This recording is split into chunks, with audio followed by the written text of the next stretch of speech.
નમસ્તે મિત્રો, જ્ઞાન ઝલક ઓનલાઈન સ્ટડી ચેનલમાં આપનું ફરીથી સ્વાગત છે મિત્રો. આજે આપણે કેટલાક એવા પ્રશ્નો જોવાના છે જે 2018-19ની અંદર આવનારી ટાટ પરીક્ષાની અંદર આપણે ચોક્કસ ઉપયોગી થવાના છે. જો આપ ટાટ પરીક્ષા અંતર્ગત શૈક્ષણિક મનોવિજ્ઞાનની ટેસ્ટ દ્વારા તૈયારી કરવા ઈચ્છતા હોય તો ચેનલને સબસ્ક્રાઈબ કરીને બાજુમાં આવેલો બેલ આઇકોન પણ ચોક્કસ પ્રેસ કરજો, કેમ કે અમારી ચેનલ દ્વારા 2 ટેસ્ટ નિયમિત લાઈવ રાખવામાં આવે છે, જેમાં એક ટેસ્ટ છે એનો ટાઈમ છે 6 વાગ્યાનો અને બીજી ટેસ્ટ છે તેનો 9 વાગ્યાનો. તો ચોક્કસ આપે ટેસ્ટ છે એ પણ આપી શકો છો. જોઈએ આજના કેટલાક ટાટ સંદર્ભે મહત્વના પ્રશ્નો.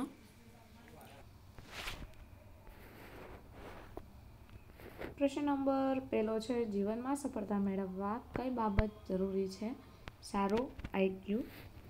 GSERTનું વડું મથક ક્યાં આવ્યું છે? ગાંધીનગર. શિશુ અવસ્થામાં શારીરિક અને માનસિક વિકાસ પ્રબળ હોય છે તેવું કોનું માનવું છે? પિયાજે. પરીક્ષા દ્વારા જ્ઞાન થયેલી માનસિકતા એટલે માનસિક વય. સમૂહ કસોટીની રચના ક્યાં થઈ હતી? અમેરિકામાં. સ્મૃતિના ઘટકો કેટલા છે? 4. બિનેની કસોટીનું ગુજરાતીમાં અનુવાદ કરનાર કોણ હતા? નંદશંકર શુક્લ. સૌપ્રથમ બુદ્ધિ કસોટીનું નામ જણાવો. Army Alpha test. કોઈ એક ખાસ બાબત કે વલણ તરફ વળવાની ક્રિયા એટલે વલણ. એવા બાળકો કે જેની જરૂરિયાત સામાન્ય બાળકથી જુદી છે તેવા બાળકોને કયા નામે ઓળખવામાં આવે છે?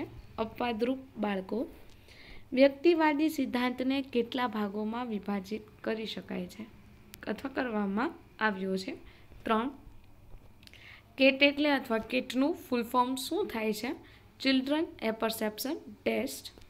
સિદ્ધાંતવાદી અને એકાંતપ્રિય વ્યક્તિઓનો સમાવેશ વ્યક્તિત્વના કેવા પ્રકારમાં કરવામાં આવે છે? અંતર્મુખી. તો મિત્રો આ હતા આપણા ટાટ માટે કેટલાક મહત્વના પ્રશ્ન. જો આપને આ પ્રયાસ ગમ્યો હોય તો લાઈક કરજો, શેર કરજો અને આપણા પણ જેટલા પણ વોટ્સએપ ગ્રુપ હોય એમાં ચોક્કસ સેન્ડ કરી દેજો. અન્ય માહિતી જોવા માટે આ પ્લેલિસ્ટ છે તેની અંદર ટાટના 100થી વધારે પણ વિડીયો અપલોડ થઈ ચૂક્યા છે.